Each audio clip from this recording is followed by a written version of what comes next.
All right, guys, welcome back. It's Steve with the Ultimate Pickup Artist Convention, and with me today we got Hypnotica. How you doing, man? Good, good. It's Good always to a see pleasure. you. Yeah, exactly.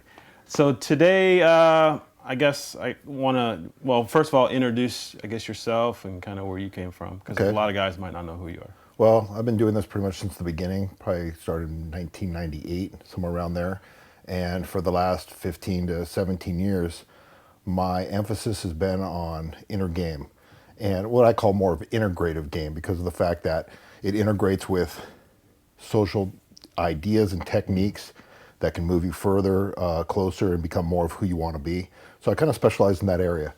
I'm not so much the gimmicky guy. I'm more of the sit down and build a good, strong foundation, and that's pretty much what I'm known for. I Right. believe, social strategies and self-confidence success. Okay.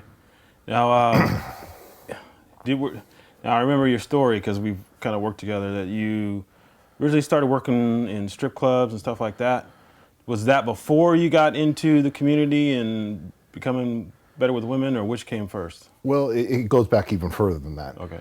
It goes back to the point when, in say junior high, I was horrible with women. In high school, that's when I started to kind of say, hey, I got to change some stuff. So I started experimenting back then, surrounding myself with women. And then after high school, I basically went to college up at Santa Barbara and did horrible. Did horrible with the ladies as well, because I still didn't understand the whole dynamics around it. But then I got introduced to a girl said, hey, I need a bouncer to be a bouncer at a party. She was a stripper. So I started there, and then I got a little experience under me. And then I came back, and I started actually working with strippers. And that kind of tuned me into women on a whole nother level. And so over the course of almost 20 years, I've been in the strip club industry. I've seen, I don't know, 50 to maybe 100,000 girls come through, and and you're working on them on an intimate level, so you understand women on a deeper level.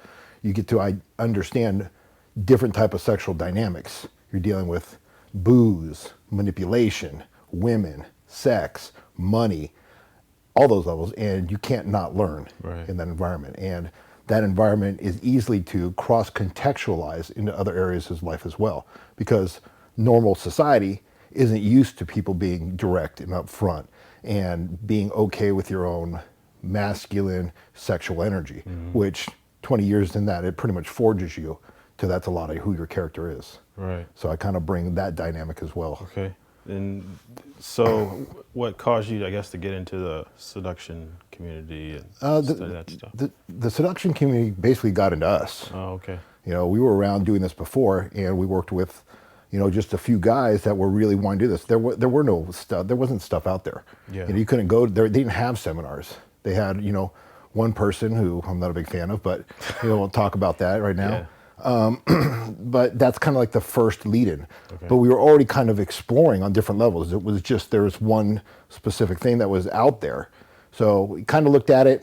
Wasn't really for me. But in the process, we continued to learn. It was guys going out, trying stuff, getting together. And then in 2000, I think it was 3, the game came out. Right. And then that kind of set the community up. But we were doing this way before then, Okay. with certain guys. So it got formed around us. And I wouldn't call it the seduction community or the pickup community. It was really about guys just wanting to get better.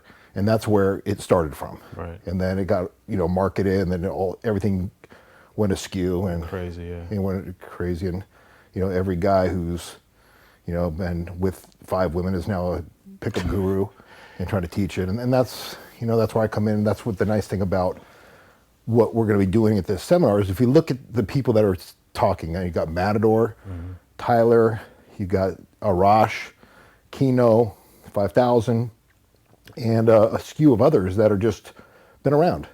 This isn't the fly-by-night guys. These are the guys that have been innovating, pioneering, doing things on the fly, and every year always present new stuff. Right. Why? Because these aren't the guys that read your stuff, steal it, put it out there on a book on how to meet women, and then 2 years later, they're gone. Right. I mean, look at the guys who have been in the industry, who are still here, and look at the guys who aren't. You don't hear from a lot of them, but there are guys that stick with it, that continue to teach, they continue to put out excellence, continue to put out a good show of their knowledge. Right, right. And that's the exciting thing about this is that's where it comes from. Right. Okay. Cool. So you're known for being the inner game guru. Why? I guess why is that important? And because there's a lot of guys that have approach anxiety, right? And they think kind of mentally thinking about it or psyching themselves up is going to kind of eliminate it or help them. First, why is it important to fix that? And then second, is there some exercise that guys can do now to kind of get them started, like a small thing they can do to get them started? Well, first of all, I don't look at it as approach anxiety. I look at it as lack of desire. Okay. And the way I look at it is, if I have a gun to your head and I say, go over there and talk to that girl, you're probably going to do it. So your desire to survive is pretty high. Right. Okay, so approach anxiety, to me it's just water under the bridge. A lot of guys get it because they're not in tune completely with themselves and what they're about, and they don't have a strong foundation. That's why I've always followed the inner game, because I believe absolutely the inner game is the engine of the car. It's what gets it going. The outside stuff and the gimmicks and the tricks, like I said in my book, it's like the fuzzy dice hanging from the rearview mirror. Without inner game, you're not going to go anywhere. Right. If you don't believe that it's going to work, if you don't believe in yourself, if you don't believe that you deserve to be somebody with a beautiful woman, or 2 or 3 or 4 or whatever you want, you're not going to do it. It's going to come across on your nonverbals. Right. And that's why I believe that's the most powerful way of going across. And then this is about self-improvement.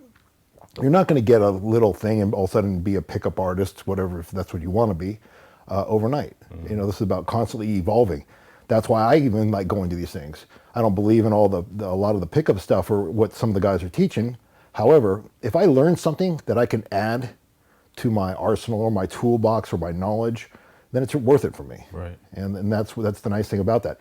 A simple tip of what you can do to get over that is, first of all, realize what's going on. Like, slow down the time when you're there. Like, figure out and analyze what's going on. Are you saying stuff to yourself? Are you feeling it? Are you seeing yourself being rejected? Do you think that it doesn't matter?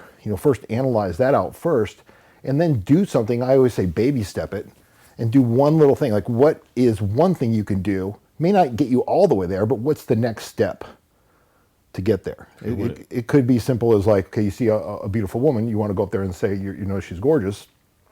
It could just simply walking straight up to her and just saying, hey, I just wanted to meet you, with no outcome. Not worrying about, hey, you know what, she's going to reject me or anything like that. Just say, hey, you know what, I thought you were beautiful, and walk away.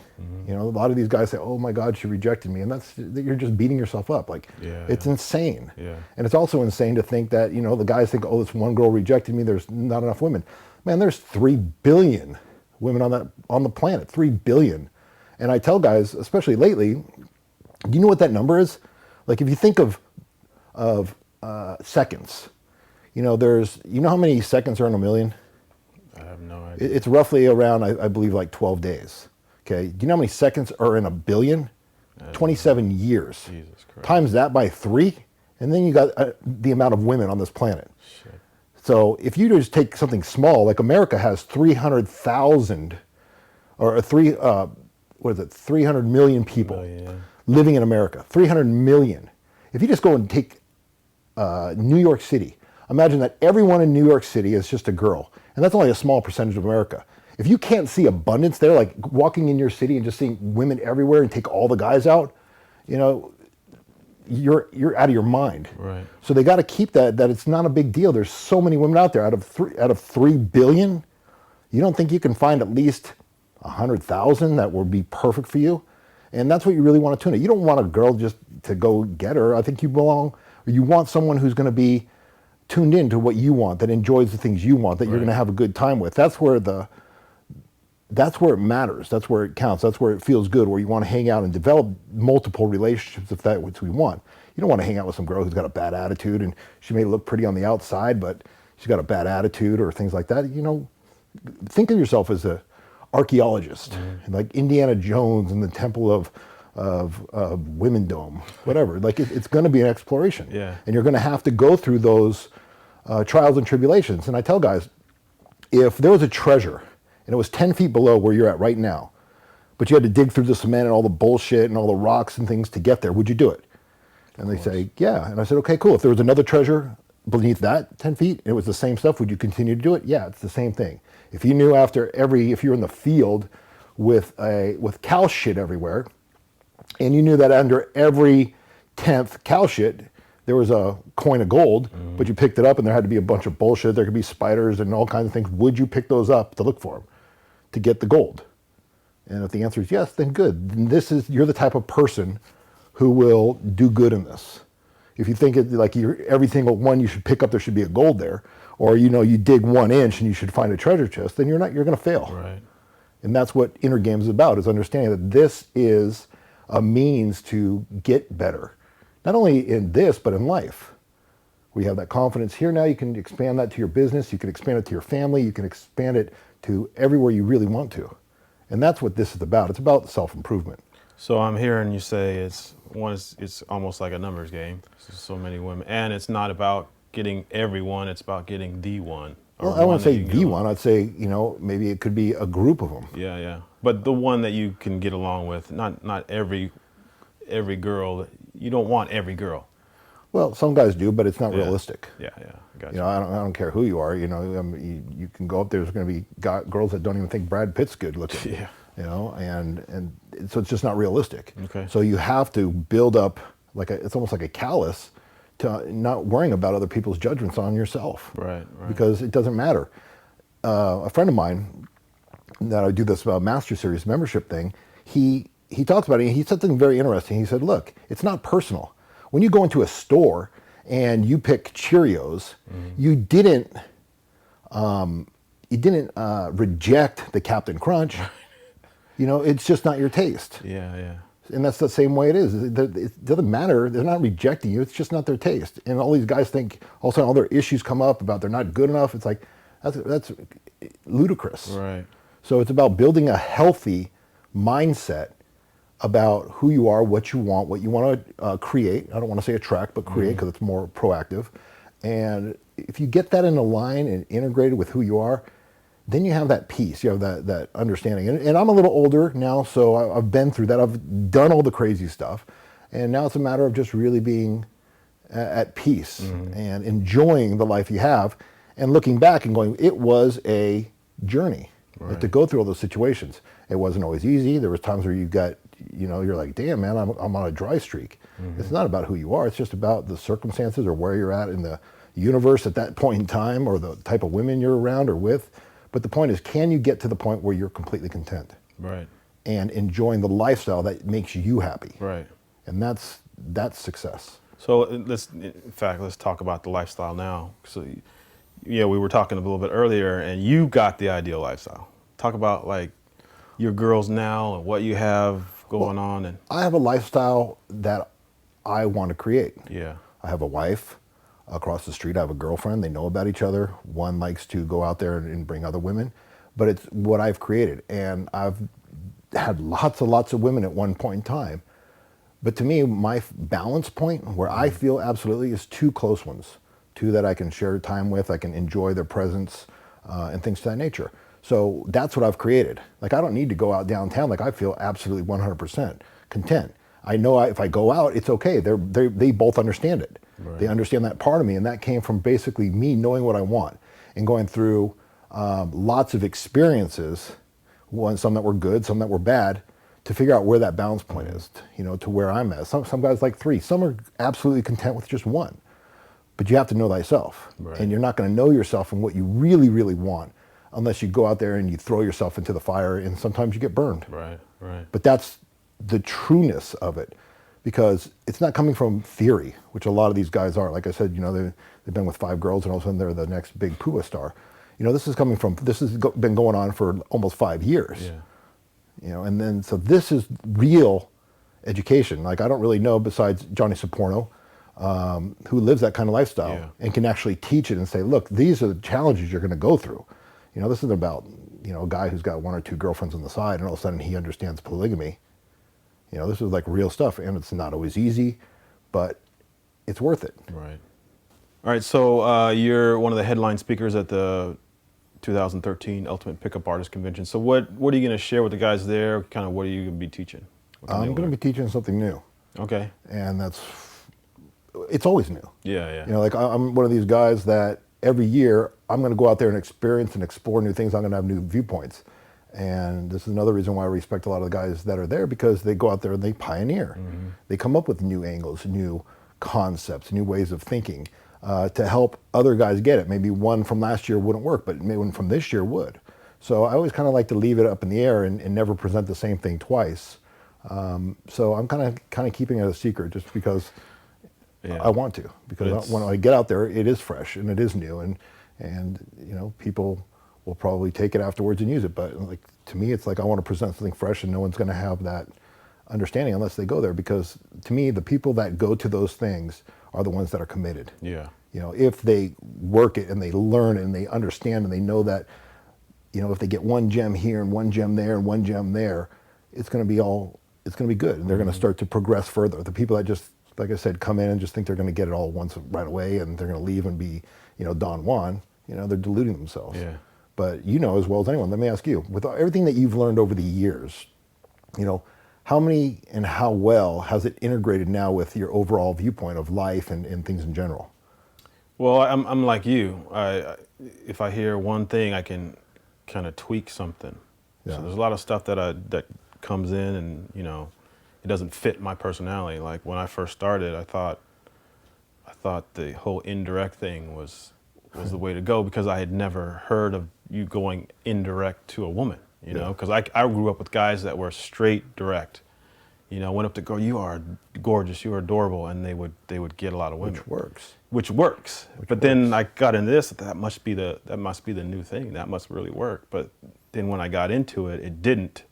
But then the structure of attraction, rapport, seduction, I hadn't heard of that, and that's tend to work. So there's always stuff that I can hear, and then So here's the thing. Imagine going back and not knowing anything that you learned over the years in this whole realm. Mm-hmm. Where do you think you'd be at? Dude, I was thinking about this the other day. I had always, I guess, relied on girls approaching me. So when I was in high school, that's what happened. Yeah. Was very popular at one point because I was on a TV show that I was a dancer. I didn't develop that dominance because I always had women coming to me, so I didn't have to work a lot. Yeah. But when that died off, that's when I found the seduction community. And it's a wake-up call. It was a wake-up call. And that's another thing I was going to ask you about. Why is dominance, I guess, so important? I don't think it's dominance so much. You know, like, I mean, I don't want to dominate anyone, but I want to be a leader. Yeah. And that's one of the new principles that I'm going to be talking about. Is I call it, like, people say you lead, but I call it lead in sets of three. Like, know what you're doing. Like, you have a map for this. You know what's going on. Like, guys go up there, hey, you want to dance? And you know, what's the picture that they're building in the girl's head? Okay, I don't know what that's about. How about, hey, you want to go to the bar, get a drink? We'll go over here and have a good conversation. Then if you're good, we'll go out there and we'll have a little fun on the dance floor. You know, you're building a bigger picture. So That's one of the new concepts. Actually, I'll give you one of them, is lead in sets of three. And like I said, when you understand who you are and you have that mastery of who you are and your reality and what you can create, like I said, you don't need to dominate anyone. You know, women will submit to your power because they want to. They're absolutely bred to submit to that power, to just go, wow, here's a man who knows what he wants. Right. That's attractive to women. Okay. Absolutely attractive to women, 100%. And that's the beauty of it. Because if you have that vision for what you want, you believe in yourself, and you believe that you can get there, And then women will see that, and they'll start to feed off that vibe. Because everyone wants to be around people that are proactive, that are visionary, that have a good thing going on, or that can even have fun in the moment. They're leading. Right. And so that's what's most important, I believe. Yeah, I can see that's probably what was missing. Is I could lead other people but in terms of women, I was lacking. So I relied on them. So I can say that. And relying on them is giving your power away. Exactly. Because women, like I said, if the shit hits the fan, you know, they don't want a guy relying on them for their decision-making process.